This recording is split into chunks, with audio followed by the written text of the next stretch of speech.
আমরা নিয়মিত কর্মসূচির মতো অন্যান্য কর্মসূচি শেষে চা খাওয়ার জন্য ফকিরবাড়ি রোডের মুখে অবস্থান করছিলাম এবং এমন সময় ফকিরবাড়ি রোডে জাতীয় পার্টির কার্যালয় থেকে একটা মিছিল আসে। মিছিলে প্রধান উপদেষ্টা, মাননীয় প্রধান উপদেষ্টা এবং বিপ্লবী বিভিন্ন ছাত্র সংগঠন বিপি নুরুল হক নূর ভাই সহ অন্যান্যদের বিরুদ্ধে কটূক্তিমূলক বিভিন্ন স্লোগান দেওয়া হয়। আমরা বিনীতভাবে তাদেরকে এই স্লোগান বন্ধ এবং এই প্রোগ্রাম বন্ধের জন্য আহ্বান জানাই, কিন্তু তারা আমাদের আহ্বানকে উপেক্ষা করে আমাদেরকে অতর্কিত হামলা করে এবং হামলার সময় আমরা দেখতে পাই ছাত্রলীগ, যুবলীগ, আওয়ামী লীগের কিছু ছেলেপান ওই জাতীয় পার্টির ব্যানারে আজকে এই প্রোগ্রামে অংশগ্রহণ করে।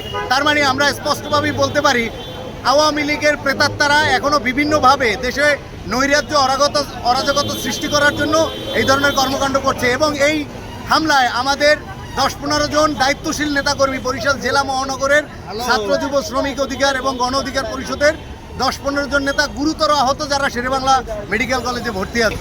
সমগ্র বাংলাদেশে আওয়ামী লীগের মতো জাতীয় পার্টিকেও ব্যান্ড করা হোক।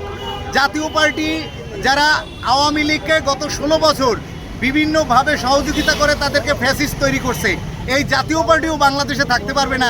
এরাও সন্ত্রাসী লীগ। এরা বিগত সময় রাজনৈতিকভাবে সহযোগিতা নিছে আওয়ামী লীগের এবং বাংলাদেশের রাজনীতি সংস্কৃতি ধ্বংসের পিছনে যদি প্রধান কোনো ভূমিকা থাকে সেটা জাতীয় পার্টির।